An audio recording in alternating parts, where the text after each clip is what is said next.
فکر دے دیے. تو یہ قربانی کے وقت یہ آیت بھی پڑھتے انی وجہت وجہی للذی فطر السماوات والارض حنیفا وما انا من یہ سمجھنا ہے.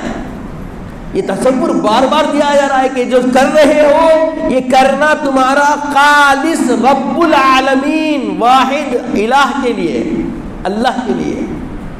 اللہ کے ماں سوا اس میں کوئی کسی قسم کا کسی فکر سے تردد نہیں آنے دینا.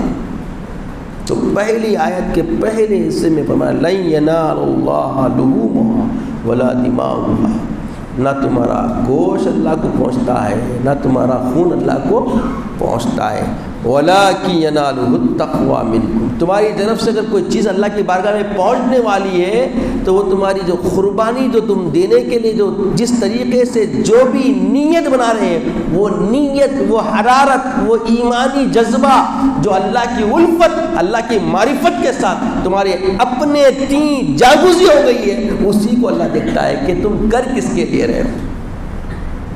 تمہاری قربانی خالص رب کعبہ کے لیے رضا طلبی کے لیے ہو رہا ہے یا معاملہ پھر کیا ہے؟ پھر بتایا گیا کذالک سخرھا لکم لتکبروا اللہ علی ما ہداکم. اور یاد رکھو یہ جانور تمہارے خوابوں میں رہنے والے نہیں تھے. ایک سنگ اٹھا کے یہ کرا بولے تو عطا پتہ نہیں رہتا، ادھر کی ہڈی ادھر ہو جاتی نہیں آتی، مگر ایک ٹرکس، ایک عقلی شعور بندے کے اندر دے کے اللہ تعالیٰ اس کو خوابوں میں رکھا.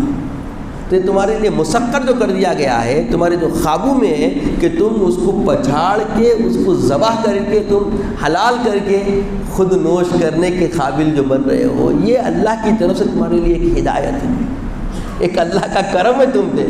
اور اس کرم کے بدلے تمہیں کرنا اتنا ہی ہے وَلِتُكَبِّرُوا اللَّهَ، اللہ کی کبریائی بیان کرنا، اللہ کی بڑائی بیان کرنا. اللہ اکبر اللہ اکبر لا الہ الا اللہ واللہ اکبر اللہ اکبر اللہ. یہ مستحب عمل ہے اور یہ کرنا ہے، یہ اللہ کو کیا ہے پسند ہے. اور فرمایا وبشر المحسنین، اے محبوب صلی اللہ علیہ وسلم آپ خوشخبری دے دیجیے کس کو؟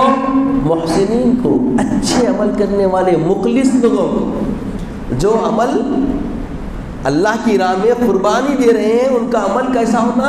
اچھی نیت والا ہونا، اچھی ارادت والا ہونا، مخلص ہو کے ہونا، محسنانہ عمل ہونا. اور یہ محسنانہ والا عمل کرنے والوں کے لیے اللہ کی طرف سے کیا ہے؟ بشیر، خوشخبری ہے، بشارت ہے. کیا ہے بولیے؟ بشارت ہے.